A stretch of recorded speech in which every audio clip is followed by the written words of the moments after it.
আমি সর্বপ্রথম দুঃখ প্রকাশ করছি আমার মা বোনেরা যারা এইখান থেকে অনেক দূর লেঙ্গুড়া সেই ১ নম্বর ওয়ার্ড সাত শহীদের মাজারের কাছাকাছি যে গ্রামগুলা থেকে এসেছেন, অনেক দূরে এখানে কষ্ট করে এসেছেন।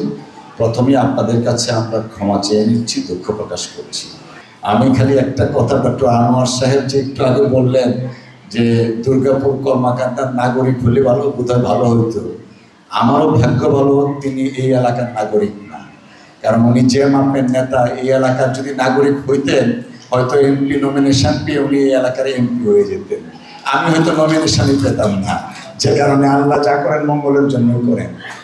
আমরা যারা রাজনৈতিক কর্মী অনেক সময় অনেক কথা বলি, অনেক সময় বলি সস্তা হাততালি পাওয়ার জন্য, কিন্তু আমি ব্যক্তিগতভাবে আপনাদের নির্বাচিত প্রধানমন্ত্রীকে যতদিন যাবৎ চিনি, আমি দেখেছি তিনি যে কথাগুলো বলেন সেই কথাগুলো বাস্তবায়ন করার জন্য আগে নিজেকে প্রস্তুত করেন, তারপর কথাগুলো বলেন, যেন তিনি যে কথাগুলো বলবেন সেই কথাগুলো যেন তিনি বাস্তবায়ন করতে পারেন।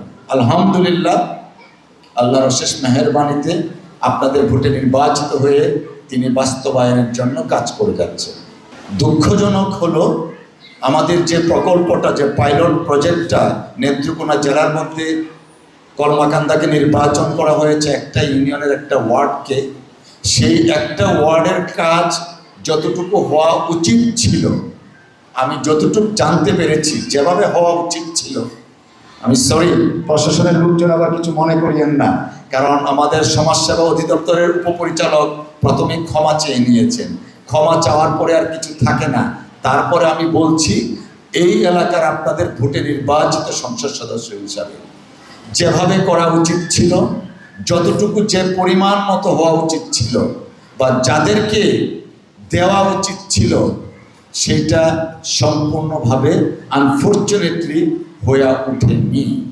আমি যতটুকু জানি, প্রথম টার্গেট গ্রুপ ছিল যারা হতদরিদ্র, তারপরে যারা অতি দরিদ্র, দরিদ্র, এইভাবে ধারাবাহিকভাবে উপরে ওঠার কথা। কিন্তু হয়তোবা ওনাদের ভুলের কারণেই হোক বা যে কারণেই হোক, অনেক হত দরিদ্র মানুষ আজকের এই তালিকা থেকে বঞ্চিত হয়েছে। আমি তাদের প্রতি দুঃখ প্রকাশ করছি এবং এই না পাওয়ার ব্যথাটার জন্য আমি নিজে অত্যন্ত লজ্জিতও বটে। এই কার্ড নিয়ে কাউকে দুর্নীতি করতে দেওয়া হবে না। যদি কেউ দুর্নীতি করেন, তাহলে আমি যেহেতু আইনজীবী, আইনি প্রক্রিয়ায় প্রয়োজনে 14 শিখের ভিতরে তাদেরকে দেয়া হবে। হয়তো বা যারা কার্ড পেয়েছেন, কার্ড নিয়ে আমি অর্থনৈতিক দুর্নীতি আমি শুনিনি, আলহামদুলিল্লাহ এবং থ্যাংক ইউ। এই দুইটা কার্ড পার্টিকুলারলি জনাব প্রাইম মিনিস্টার সাহেবের একটা, আমি বলবো ড্রিম প্রজেক্ট, এবং এই ড্রিম প্রজেক্টটা তিনি হাতে নিয়েছেন আমার দরিদ্র পিতার জন্য, আমার দরিদ্র মাতার জন্য, আমার স্বামীহারা বোন যার 4টা বাচ্চা নুন আনতে পান্তা পোড়ায় খেতে পারে না, তাদের জন্য। দয়া করে প্রশাসনের লোকজন আপনারা অন্যভাবে নেবেন না। আমি অনুরোধ করে এবার বলছি, পরের বার কিন্তু অনুরোধ থাকবে না, আইন তার নিজস্ব গতিতে চলবে। আজকে এই ফ্যামিলি কার্ড বিতরণ অনুষ্ঠানে আমি আসলে আবেগে আপ্লুত। আমি আসলে কোনোদিন সরকারি কোনো অনুদান পাইনি আমার জীবনে। আসলেও লেঙ্গুড়া ইউনিয়নের 1 নং ওয়ার্ডের উপকারভোগী হিসেবে আমি নিজেকে ভাগ্যবতী মনে করি। মাননীয় প্রধানমন্ত্রীর এই ফ্যামিলি কার্ড বিতরণের মাধ্যমে আমরা যে পিছিয়ে পড়া জনগোষ্ঠী, আমাদের আসলে এই ফ্যামিলি কার্ডের মধ্য দিয়ে আমাদের অভাব দূর হবে।